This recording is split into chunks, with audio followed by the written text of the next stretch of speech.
जे दुर्दैवी निर्णय अशोकरावांनी घेतलेला आहे त्याबद्दल एक खंत व्यक्त करतो आणि ते काही योग्य निर्णय घेतील अशी अपेक्षा करतो, कारण त्यांनी इतकी वर्ष काँग्रेसमध्ये काम केलेलं आहे. काँग्रेसने त्यांना जे काही करायचं ते केलेलं आहे. ते महत्त्वाची पदं दिली होती, पण त्यांच्यावर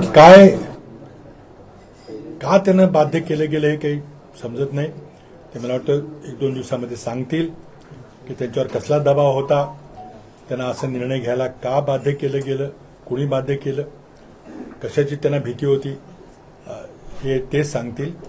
परंतु या ठिकाणी एवढंच मी सांगू इच्छितो की काँग्रेस पक्ष मजबूतीने येणाऱ्या राजकीय आव्हानाला सामोरं जाणार आहे.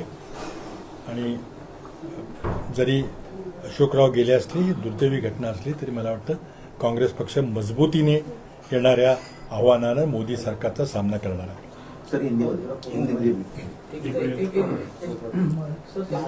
आज सुबह खबर मिली कि हमारे ज्येष्ठ सहकारी कांग्रेस पार्टी के वरिष्ठ नेता, राज्य के पूर्व मुख्यमंत्री,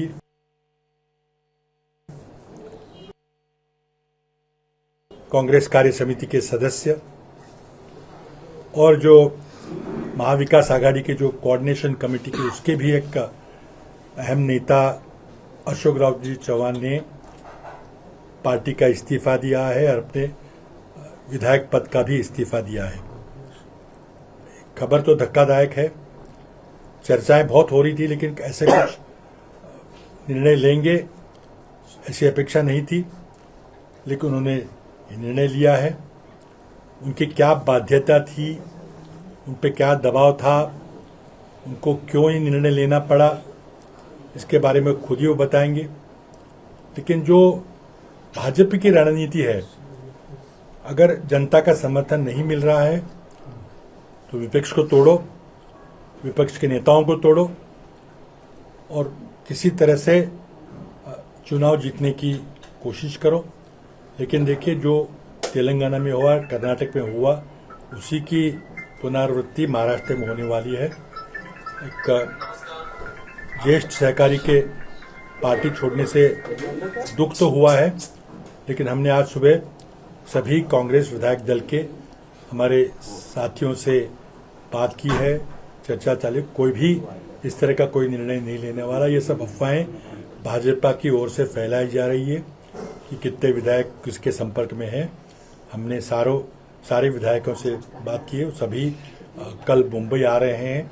हमारी कल शायद बैठक भी होगी और इस स्थिति का हम जायजा लेंगे. मैं समझता हूं कि अभी भी भाजपा को चुनाव का सामना करने की हिम्मत नहीं है. अभी भी उनकी तोड़ाफोड़ी चल रही है. शिवसेना तोड़ने के बाद, राष्ट्रवादी तोड़ने के बाद अब कांग्रेस तोड़ने की कोशिश हो रही है. लेकिन मैं समझता हूं कि आम जनता, आम मतदाता जो है, महाराष्ट्र के जो आम नागरिक है, जिस तरह से महाराष्ट्र की सरकार का, महाराष्ट्र की राजनीति का क्रिमिनलाइजेशन हो रहा है, वो जनता को बिल्कुल मान्य नहीं है. अशोकराव जी अपनी आगे के रणनीति के बारे में 1-2 दिन में घोषणा करेंगे, लेकिन ये बहुत ही दुर्भाग्यपूर्ण निर्णय उन्होंने लिया है और उनकी बाध्यता के बारे में वो अपने खुद आपको अवगत करेंगे.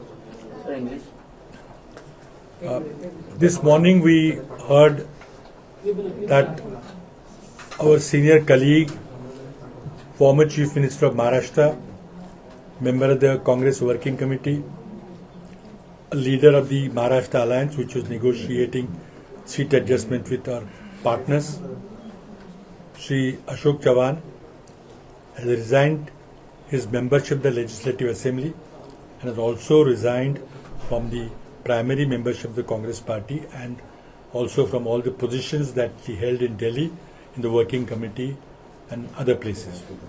It's a very sad decision. Although this was being talked about for a long time, we did not think that a person like Mr. Ashok Chavan will take such a decision. Congress Party has given him a lot of responsibilities. He was made chief minister on 2 occasions. He was made a minister in the previous Mahavikas Aghadi government. He was member of the Congress Working Committee. He was a leader of the state. He was also a former PCC president of the state. I think what went wrong, who was he upset about, we don't know. He'll himself tell you what happened. But I think it's a very tragic thing. I don't think ordinary Congress worker will appreciate what has happened. We have met here this morning in my office. We also contacted all the members of our legislative party. They're all with us. They assured us that nothing of the sort is happening. Although BJP leadership is spreading rumors that certain 2-3 MLAs are in contact with XYZ, I don't think anybody is going to leave the party. As a matter of fact, it is very surprising. Yesterday itself, when the Congress in charge, Sri Ramesh Chanitala, had come to Mumbai, and we had a strategy meeting of all the senior leaders in Tilak Bhavan. Mr. Ashok Chavan himself was present. We discussed the strategy for the forthcoming Rajya Sabha elections. We discussed the strategy for our Lok Sabha election, about the seat distribution, and he was very much there, and there was no inkling that he was thinking of such a drastic step. As a matter of fact, while the meeting broke, he assured Balasabji Thorat that we will meet tomorrow, that is this morning, to further discuss the strategy. What went wrong overnight, one doesn't know. What was the pressure, what was the compulsion? We all can guess, but I think he himself will come and brief you as to why did he take a decision. Was he upset with some leader in the local level? Did he want some position in the state? We don't know. But it's been a very unfortunate decision. But all the members of the legislative party has assured us here that they are firmly with the party, that people do not like such changing over the party and deceiving the party or and being traitor to the leadership of the party. It's very sad. I think when you go to the polls at the election time, voters will teach lesson to all of them who have deserted the confidence of their voters and changed parties, either to protect themselves from the pressure of the investigative agencies or in the hope of getting some office or whatever. I think people of Maharashtra do not like, this is not Maharashtra culture to deceive the leadership, to deceive the people who voted for them. I think people will teach all of them a lesson. Sir तुम्ही एक विधान केलं की भाजपच्या नेत्यांकडून सुतोवाच केलं जात होतं अशोक चव्हाणांविषयी. या संदर्भात तुमची कोर्ट कमिटीची अशोक चव्हाणांसंदर्भात कधी यापूर्वी बोलणं झालं होतं का, की तुमच्या संदर्भात विधानं येत आहेत पक्षप्रवेशाविषयी? यापूर्वी तुमचं काय असं बोलणं झालं होतं? असं मी बोललो नाही, पण ही विधानं येत होती तर तुम्ही मीडियावर चालूच होता, तुम्हाला माहिती आहे. आमची इंटरनल चर्चा होत होती, पण असं काही घडेल असं नव्हतं. मी आत्ताच सांगितलं आपल्याला की काल दुपारपर्यंत आमची जी स्ट्रॅटेजी कमिटी होती त्याची मीटिंग चालू होती. ते मीटिंगचे ते सन्माननीय सदस्य होते, ज्येष्ठ नेते होते, ते ठरवत होते की राज्यसभेची रणनीती काय करायची, लोकसभेची जागा वाटप कसं करायचं. अचानक ते असं काही निर्णय घेतील असं काही. तुमचा त्याच्याशी काही फोन झाला का, तुमचा काही संवाद होऊ शकला का, राजीनामा दिल्यानंतर काय कारण होऊ शकली का? नंतर नाही झालं.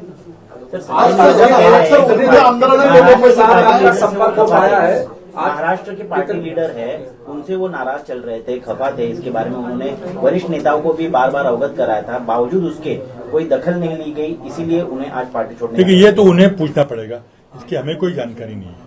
या तो दिल्ली के वरिष्ठ नेता आपको बताएंगे या वो खुद बताएंगे कि किससे नाराज थे.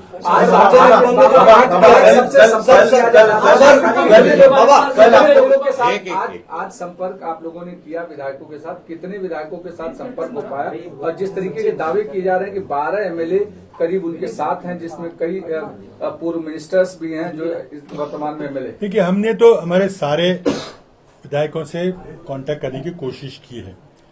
सभी ने अलग अलग तरीके से की है.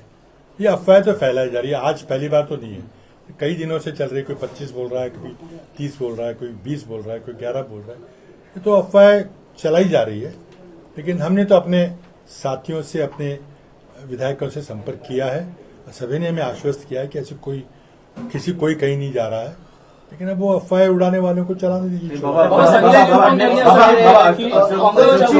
चौहान साहब के बारे में भी इस तरह की बातें अशोक चौहान साहब के बारे में इस तरह की जब खबरें आती थी मीडिया से, तो आप लोग कहते थे कि अफवाह है, लेकिन जो हमें जानकारी मिल रही है कि बीजेपी राज्यसभा के लिए अभी अपना चौथा उम्मीदवार उतरना चाहती है और इसलिए वो कांग्रेस के कई नेताओं के, कांग्रेस के कई विधायकों के कॉन्टेक्ट में है। तो आपकी जब कांग्रेस में कल आपकी जो विधायकों की मीटिंग हो रही है, तो क्या विधायकों को एक साथ रखने की प्लानिंग भी होगी चुनाव तक? देखिए, भाजपा अपनी रणनीति तय करेगा, हम थोड़ी उनकी रणनीति तय करेंगे।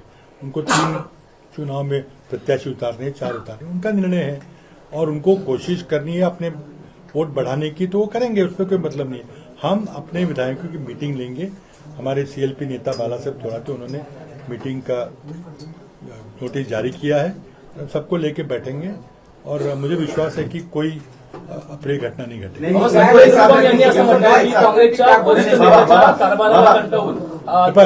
याबद्दल मी मगाशी सांगितलं की तुम्ही त्यांना विचारा, त्यांच्या वतीने मी कसं बोलणार.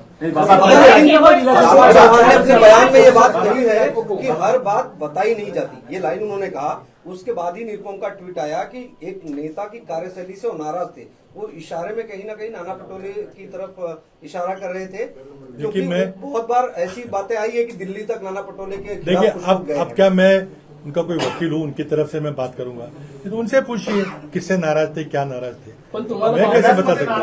केवळ संजय निरुपम नाही, केवळ संजय निरुपम नाही, बाबा सिद्दीकींनी सुद्धा सोडताना असं म्हटलंय की काँग्रेसमध्ये जे निर्णय घेतात किंवा स्टेटमध्ये जे निर्णय घेतात त्यांच्या सिस्टीमचा प्रॉब्लेम आहे. सो जे नेते सोडून चाललेत ते कुठे एक प्रकारे काँग्रेसच्या सिस्टीम बद्दल किंवा निर्णय कार्यपद्धतीबद्दल प्रश्न उपस्थित. हे पहा, कोण कशा कथा सोडून चाललेला आहे आपल्याला माहिती आहे. काही दिवसापूर्वी आपले आमचे एक ज्येष्ठ सहकारी माजी केंद्रीय मंत्री सोडून गेले, ते कशा कथा गेले, इतर कोणी कशा कथा गेले. आता यामध्ये फार खोलात जायची काही गरज नाही, सगळ्यांना माहिती आहे काय ते. तर त्यामुळं ते का गेले स्वतः विश्लेषण देते. 2 दिवसात त्यांनी सांगितलेलं, मी त्याचं स्पष्टीकरण. भाजपने 405चा नारा दिलेला आहे, भाजपने 405चा नारा दिलेला आहे, तो त्यांना साध्य होत नाही म्हणून एक फोडाफोडीचं राजकारण केलं तर असं वाटतं. असंच होत आहे ना. भाजपला आज महाराष्ट्रामध्ये कुठलीही निवडणूक घ्यायची त्यांची तयारी नाही. ती स्थानिक स्वराज्य संस्थेची निवडणूक असेल, महापालिकांची निवडणूक असेल, जिल्हा परिषद असेल, म्हणून पक्ष फोडल्याशिवाय आपल्याला लोकांच्या समोर जाता येणार नाही. विरोधी पक्षांना संपुष्टात आणल्याशिवाय आपल्याला जाता येणार नाही. ती रणनीती चालू आहे. पण जितके ती अशा प्रकारे रणनीती चालू आहे, तितके लोक त्यांच्या कारभाराला कंटाळून त्यांच्यावर त्रस्त झालेले आहेत, उद्विग्न झालेले आहेत आणि ते आता निवडणुकीमध्ये त्याचा धडा शिकवल्याशिवाय राहणार नाही. बाबा, लेकिन बाकी विधायकों को कैसे एक्ट रखने के लिए क्या किस तरीके की रणनीति हो रही है? क्या जब तक वोटिंग राज्यसभा की नहीं होगी तब तक कांग्रेस के सभी विधायकों को मुंबई में रखा जाएगा क्या? देखिए, पहले तो चुनाव होगा कि नहीं ये 15 को ही पता चलेगा. अगर 6 ही उम्मीदवार हो गए तो शायद चुनाव ना हो. तो अगर कोई एक्स्ट्रा उम्मीदवार खड़ा होता है तभी चुनाव की बात आती है. हमारे सीएलपी नेता बाला साहब जी थोराते, उन्होंने सीएलपी की मीटिंग बुलाई है, सबको बुलाया साथ में, क्योंकि वो 15 को शायद नॉमिनेशन जब पर्चा भरा जाएगा तो उस समय सभी विधायक साथ में रहेंगे. तो अगर चुनाव होते हैं तो जो रणनीति करनी है वो करेंगे जरूर. राज्यसभा के लिए क्या महाराष्ट्र से कोई उम्मीदवार होगा या फिर पार्टी तय करेगी? क्योंकि ये हम थोड़ी तय करते हैं. नहीं, आपकी लोगों की मांग तो ये तो देखो, एआईसीसी से उम्मीदवार तय होके दिल्ली का केंद्रीय चुनाव समिति वो तय करेगी. बाबा, प्रकाश आंबेडकर से आप चर्चा कर रहे हैं, उनका कहना है कि Congress legislative party meeting being called with respect to Rajya Sabha elections, has a whip been issued, and what are Congress's efforts with respect to Rajya Sabha elections? Has a whip been issued, and what are Congress's efforts to keep its stock together till the Rajya Sabha polls? The answer is yes. We have called a meeting of the Congress Legislative Party. Appropriate whip will be issued when required. But we are not yet sure whether there will be election, because only when more than 6 candidates file their nomination will there be a need for election. But if election happens, then we'll be prepared for it, and whatever is required to be done to keep our voters together will be done. बाबा, वंचित बहुजन आघाड़ी का कहना है कि जो हमें BJP की बी team बुलाते थे वो आज खुद कांग्रेस बीजेपी की ए टीम बनकर काम कर रहे हैं। देखो, विषय जो है हमारा आज जो है वो एक विशिष्ट है। बाकी जो लंबी बातें हैं वो जागा वाटपेचा निर्णय वगैरह तो नंतर त्याच्यावर चर्चा करू। बाबा, एक सवाल ये है कि पहले मिलिंद देवड़ा गए, उसके बाद बाबा सिद्दीकी गए, अब जो है अशोक चौहान गए। कांग्रेस के नेताओं में पिछले 3-4 हफ्तों में लगातार एक नेता निकल रहे हैं। अपने तमाम विधायकों को, नेताओं को एकजुट करने के लिए पार्टी नए तरीके से कुछ कवायद कर रही है, कुछ स्ट्रेटजी बना रही है। देखिए, कुछ लोगों को कोई पद का आश्वासन दिया है, वो आपको पता है सारा। कुछ लोगों को किस चीज का डर है, हम नहीं जानते, कोई कोर्ट केस का है, कोई ईडी के खतरा है। अपने अपने निर्णय लेने के लिए सभी उन्होंने लिया है, वो आपको समय चलते बता देंगे कि उन्होंने क्यों निर्णय लिया है। लेकिन अब निर्णय अगर किसी कारण से लिया और आप कोई कारण बताने की कोशिश हो रही कि इसलिए गए, इससे नाराज थे, उसमें कोई मतलब नहीं है। जिन्होंने जो निजी फैसला लिया है, एक बहुत दुखित करने वाला फैसला है, लेकिन हम उसको स्वीकार करते हैं। हल्की में आपको जनता के कोर्ट में जाना पड़ेगा। कुछ बाला से बात साहब, क्या व्हिप जारी किया जाएगा? क्योंकि जिस तरीके की मीटिंग है, जो सिचुएशन महाराष्ट्र में बनी है, कांग्रेस विधिमंडल नेते बालासाहेब थोरात संवाद साधतील। व्हिप जारी किया जाएगा। सर, मराठीत पहिल्यांदा सांगा, अशोकराव चव्हाण यांचं काँग्रेस सोडून जाणं अत्यंत दुर्भाग्याचं आणि वाईट वाटणारं, खंत निर्माण करणारी गोष्ट आहे। ही वस्तुस्थिती आहे। काँग्रेसमध्ये त्यांचे वडील, नंतर ते दोघंही मुख्यमंत्री राहिले आणि अशा काँग्रेसमध्ये काम करत असताना खूप चांगली संधी त्यांना देण्यात आली। देश पातळीवरच्या संधी देण्यात आल्या। यानंतर सुद्धा त्यांनी असा निर्णय का घ्यावा हे अद्याप आम्हाला समजलेलं नाही। परंतु याची खंत आम्हाला आहे, दुःख आम्हाला आहे आणि त्याबरोबर महाराष्ट्रातल्या जनतेला सुद्धा ही गोष्ट बिलकुल आवडणार नाही, वस्तुस्थिती आहे। यामध्ये आणखी पुढे काय होणार हे आज आम्ही सांगू शकत नसलो तरी आम्ही पूर्णपणे काळजी घेणार आहोत। येणाऱ्या राज्यसभेची निवडणूक सुद्धा आम्ही काळजीपूर्वक लढवू आणि लोकसभेची जी निवडणूक आहे त्यामध्ये सुद्धा काँग्रेस पक्ष, मित्र पक्ष, आमची आघाडी एकत्र पद्धतीनं चांगली लढाई ही निश्चितपणे भारतीय जनता पक्षाबरोबर करू। जिस तरीके से व्हिप को लेकर के चर्चा चल रही है, आता व्हिपच्या बाबतीत व्हिप देण्याबाबत एक तर आम्ही 14 तारखेला आणि 15 तारखेला सर्व सदस्यांना विधिमंडळाच्या आम्ही बोलवलेलं आहे, त्यांच्याबरोबर चर्चा आम्ही करू। एवढंच नाही तर राज्यसभेचा नॉमिनेशन जे आहे, उमेदवारीचा अर्ज सुद्धा आम्ही भरणार आहोत आणि व्हिप जारी करणं ही कायदेशीर प्रोसेस आहे, ती योग्य वेळी योग्य पद्धतीने करण्यात येईल। कल की मीटिंग को लेकर के किस तरीके से देखते हैं और अशोक चौहान का जाना क्या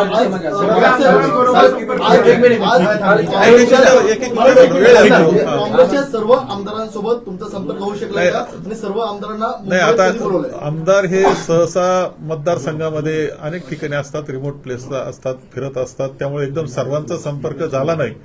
परंतु बहुतांशी आमदारांचा संपर्क आमचा होतोय। आमचे काही मित्र सुद्धा त्याकरता त्यांच्याशी संपर्क करतायत आणि त्या बाबतीत कोणतीही गडबड आम्हाला बिलकुल दिसत नाही, ही वस्तुस्थिती आहे।